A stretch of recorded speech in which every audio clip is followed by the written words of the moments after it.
देखिए setup relatively better है आशीष, क्योंकि कल अगर आप देखें एफआईएस की कैश और फ्यूचर्स मिलाकर सेलिंग जो है वो सिर्फ 846 करोड़ की है। और पहले वो लाइन रख दीजिए क्योंकि वो इम्पॉर्टेंट है सब लोगों को एक्सप्लेन करना। और अगर आप कैश मार्केट के नंबर्स देखेंगे तो डीआईएस की बाइंग है करीब करीब 4500 करोड़ की और एफआईएस की सेलिंग है करीब करीब 1788 करोड़ की। और वो बाहर आएंगे आपकी स्क्रीन पर, पिछले कुछ दिनों में ये सबसे कम सेलिंग है इनफैक्ट। और एक्चुअली आप देखें तो धीरे धीरे कम हो रही है, वो उल्टी वो बन रही है। और डीआईएस की ठीक है बाइंग एक्चुअली काफ़ी अच्छी है, तो नेट नेट तो मार्केट में काफ़ी कैश था कल, उसके बावजूद मार्केट नीचे था, सेंटीमेंट का इम्पैक्ट था।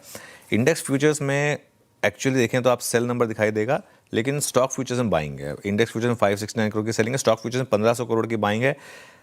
13 दिनों के बाद की ये सबसे बड़ी बाइंग है स्टॉक फ्यूचर्स में। और अगर आप इवन इंडेक्स फ्यूचर्स देखेंगे तो कम से कम निफ्टी में बाइंग हुई है, 177 करोड़ की बाइंग है निफ्टी में। बैंक निफ्टी कल थोड़ा ज़्यादा वीक था, 647 करोड़ की बैंक निफ्टी में बाइंग है। वो टेबल आएगी आपके स्क्रीन पर, निफ्टी वर्सेस बैंक निफ्टी। अब 2 दिनों से निफ्टी बैंक निफ्टी में मतलब बैंक निफ्टी में 640 करोड़ की सेलिंग हो रही है, लेकिन कल निफ्टी में थोड़ी सी बाइंग आ गई। लॉन्ग शॉर्ट कल लॉन्ग और शॉर्ट दोनों जुड़े, 7300 लॉन्ग जुड़े और 10,400 शॉर्ट जुड़े। तो टेक्निकली ज़्यादा शॉर्ट जुड़े तो नेट शॉर्ट बढ़ गए, लेकिन परसेंटेज इंप्रूव हो गया लॉन्ग शॉर्ट का। स्टॉक्स में भी अगर आप देखें तो लॉन्ग और शॉर्ट दोनों जुड़े, लेकिन ज़्यादा लॉन्ग जुड़े, करीब करीब 58,000। एफआईएस का लॉन्ग शॉर्ट का एक्सपोजर देखिए अब आप, हम 9% से बढ़कर 11% पर आ गए हैं। और नंबर ऑफ कॉन्ट्रैक्ट जो हैं वो 2,01,000 से बढ़कर 2,04,000 पर आ गए हैं। तो 10 दिनों का लॉन्ग शॉर्ट रेशो सबसे बेहतर है, लेकिन नेट शॉर्ट अभी भी सबसे ज़्यादा हो गए हैं सिस्टम में। तो ये थोड़ी सी एक डायकोटमी है।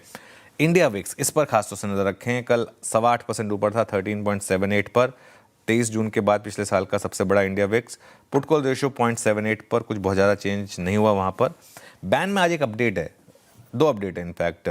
एक तो एक एंट्री है, एक एग्जिट है। बंधन बैंक बैन में आया, सेल बैन से बाहर निकला और सम्मान ऑलरेडी बैन में है। तो कुल मिलाकर वापस स्टॉक्स 2 ही रहे बैन में, लेकिन एक इन और एक आउट बेसिकली। हाँ, 2 ही है।